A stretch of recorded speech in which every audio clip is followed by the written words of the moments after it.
bonjour mesdames et messieurs le jury, mesdames et messieurs le public.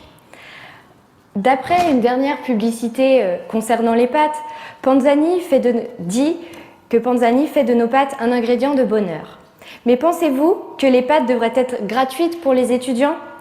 Tout d'abord, que représentent les pâtes pour les étudiants? D'après plusieurs témoignages, pour la plupart, les pâtes, c'est la vie. Les pâtes, qu'on les mange seules ou à plusieurs, restent essentielles et omniprésentes dans l'alimentation d'un étudiant. On pourrait même dire que cet aliment est romantique, sous forme de spaghettis, lors d'un tête-à-tête, comme dans La Belle et le Clochard. La gratuité des pâtes permettrait à l'étudiant de ne plus se poser la question « mais que vais-je manger ?» La réponse sera forcément des pâtes. Ce qui serait un gain de temps dans notre scolarité, puisque cette question posée midi et soir, soit 730 fois par an, soit 10 minutes par jour, soit 7300 minutes par an, soit en heures, bref, des heures en plus pour réviser. La plupart des étudiants ne sont pas Philippe Etchebest. Il faut savoir que nous ne sommes pas tous bons en cuisine. Adieu les gnocchis trop cuits, les pommes de terre oubliées sur le feu, car perdus entre deux cours de droit constitutionnel passionnants, ou pas, il y a 90% de risques que nous les laissions brûler en déclenchant au passage le détecteur de fumée. La probabilité pour un étudiant d'échouer la cuisson des pâtes est beaucoup plus faible, voire proche de zéro. Malheureusement, si vous faites partie de ceux qui n'y arrivent pas, on ne peut plus rien pour vous. De plus, d'après notre expert marmiton, la cuisson des pommes de terre se fait en 30 minutes environ, tandis que la cuisson des pâtes prend 3 à 8 minutes, pas plus. Un étudiant doit avant tout étudier. Il ne peut pas se permettre de passer sa journée à cuisiner des couscous tagines ou du risotto aux légumes, par exemple. Les pâtes, c'est simple, c'est facile, c'est rapide, c'est efficace et surtout, c'est meilleur. Mais vous allez nous dire, n'est-il pas lassant de manger des pâtes tous les jours? Et là, nous vous répondons que les chats mangent bien tous les jours des croquettes au même goût, et pourtant, ils ne sont pas malheureux pour autant.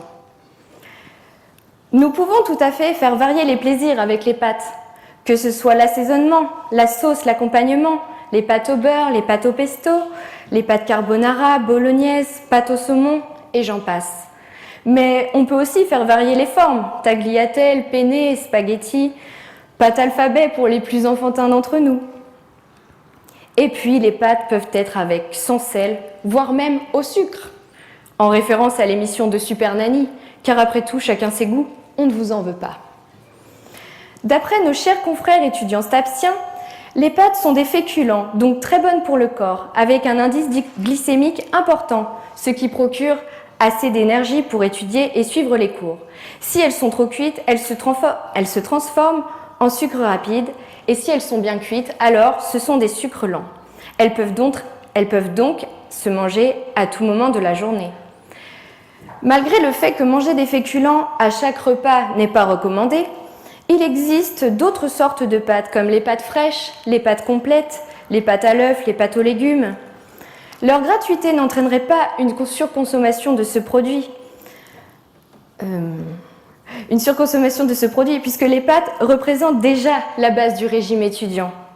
Leur gratuité permettrait bien au contraire aux étudiants de mettre le prix qu'aurait coûté des pâtes dans d'autres types d'aliments, comme des légumes, afin de diversifier leur alimentation. Ou alors cela leur permettrait de sortir plus et de se payer davantage de mojitos à 10 € au Black Café. Mais ça, c'est un autre sujet. Enfin, venons-en à un sujet plus sérieux, la précarité chez les étudiants. La gratuité des pâtes pourrait favoriser une égalité des conditions de vie entre les étudiants, puisqu'un étudiant ayant des difficultés de vie risque d'avoir du mal à réussir ses études, du fait d'une obligation, par exemple, d'accomplir un travail. De ce fait, son temps d'apprentissage et son temps de révision est réduit, contrairement à un étudiant qui, lui, n'a pas de difficulté à subvenir à ses besoins. Il est vrai que si les pâtes sont gratuites pour les étudiants, pourquoi ne le seraient-elles pas pour les sans-abri, les familles nombreuses et toutes ces personnes dans le besoin?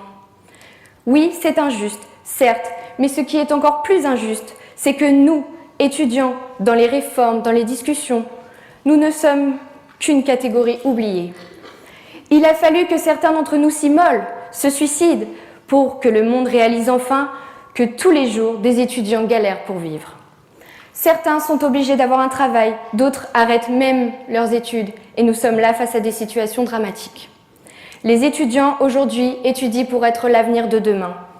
Étudier, c'est difficile, mais étudier en étant dans le besoin, ça l'est encore plus. Un étudiant qui, même avec toute la bonne volonté du monde, n'arrive pas à ses fins de mois, est de plus en plus en échec scolaire. Comment, par la suite, peut-il se sentir bien psychologiquement ? Cela le conditionne à un échec professionnel certain.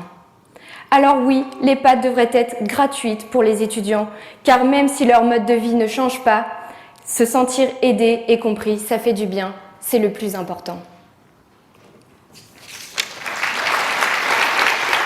Bop da bop da bop da bop da bop bop bop bop bop bop.